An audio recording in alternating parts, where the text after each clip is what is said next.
I will not state my name or my endgame username for privacy reasons. I've been seeing some pretty freaky stuff lately on a game by Wildworks and National Geographic called Animal Jam. It's an online game where you create your own animal in a whimsical world called Jamaa. You can adopt pets, decorate your home, collect items, and chat with other players. I've been playing for almost 4 years now, having started in 2018, and needless to say, I've been obsessed with the game. It was a perfect way for me to escape my boring real life for a little while.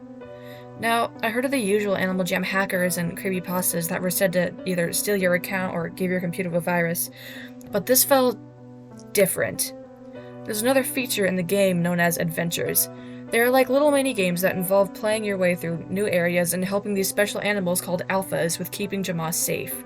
You fight these enemies called phantoms and level up your avatar to get prizes. These were one of my favorite pastimes on the game, so I went to play an adventure called Meet Cosmo. I almost immediately noticed that there was something wrong with the adventure title card.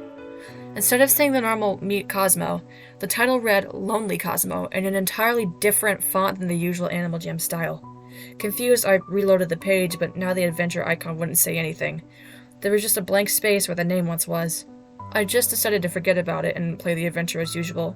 I decided that AJHQ had decided to change the adventure's name and it had made the game glitch or something. Upon spawning in the adventure, I was immediately greeted by the koala alpha Cosmo. I noticed that something was wrong with his sprite. His facial expression was nothing like I'd ever seen in Animal Jam. He looked concerned and he had tears in his eyes. I also noticed that he looked wounded. He had a chunk of his ear missing and multiple scratch marks were on his body as if he'd been attacked by something. And his clothes, they were tattered and dirty. His staff that he usually held appeared to be broken in multiple places, the wood splintered and cracked. The small candle on the staff was blown out, only to be replaced by a billow of smoke. And the thing that got me the most was the amount of blood that dripped onto the grass from his body, and at the top of the staff where the small bird once sat.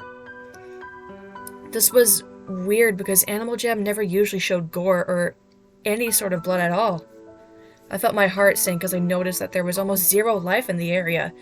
There were no butterflies around the flowers, nor was there the sound of birds chirping in the background. All I could hear was the sound of a faraway wind or breeze or something. I suddenly lurched back in my seat as a text box popped up. The audio was corrupted and it sounded almost like radio static. The small icon in the corner was just a blackened silhouette of the koala alpha.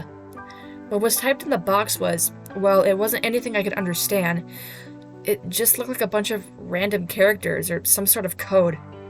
I hit the X button on the corner after attempting to read the gibberish to no avail.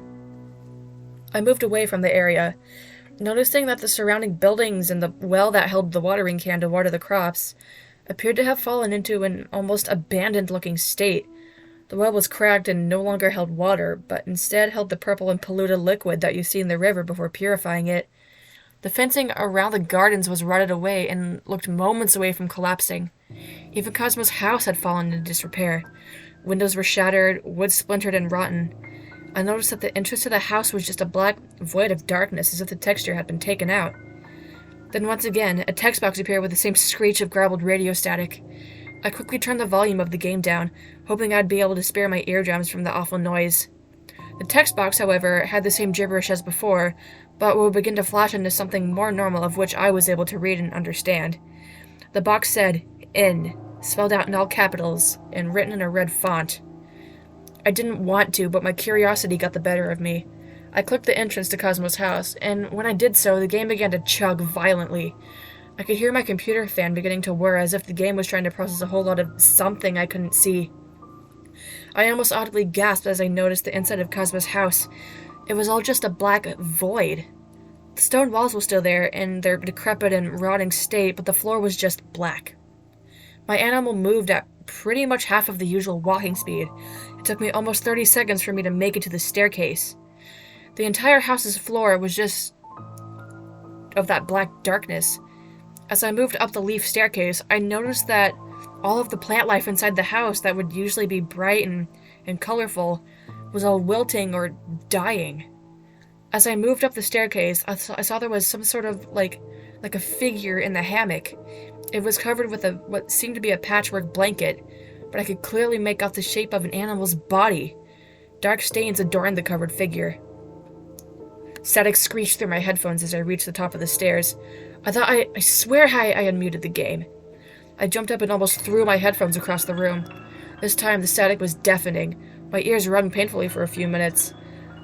I should have played the game without my headphones on. A text box had once again appeared.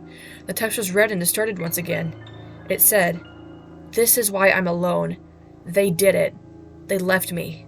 They abandoned me. So lonely." My blood ran cold as I read this. I moved my animal to exit Cosmo's house, and as I did, I found myself back in Cosmo's yard. But everything was glitched. Textures were out of place, the area where the crop gardens are were just a discolored mess, the surrounding rivers and creeks were that black void. Soon the game began to distort again, unnatural-looking colors flashing across my screen. I could feel my blood pressure rising rapidly as another bout of deafening static attacked my ears. Then my nose also began to bleed as I began to feel the wave of nausea coming over me. I could see the last thing burnt into my retinas as I blacked out on my computer.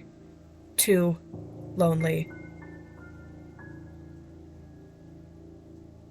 I woke up a few hours later in the hospital. My mom had come into my room to tell me that dinner was ready when she found me, face down on my desk, foaming at the mouth. Apparently, I had suffered an epileptic seizure. I looked into my phone camera to see my face stained with the blood from my nosebleed. I was groggy, but I was fine. I asked her what was on my computer before I fell unconscious, and she told me that she didn't see anything out of the ordinary. I arrived home after a couple tests. I tried to tell myself that I just had a seizure from looking at my laptop too much, and that everything I saw was just some sort of fever dream, I guess. But my theory was debunked after I noticed the crudely spelled note that lay on my desk. It was crumpled and torn slightly, and it was stained with dirt and what appeared to be a few drops of dried blood. The note said, "Too lonely. Come back." I never played the game again. I never even opened my laptop after that. It's made me think a lot, and it's made me cry.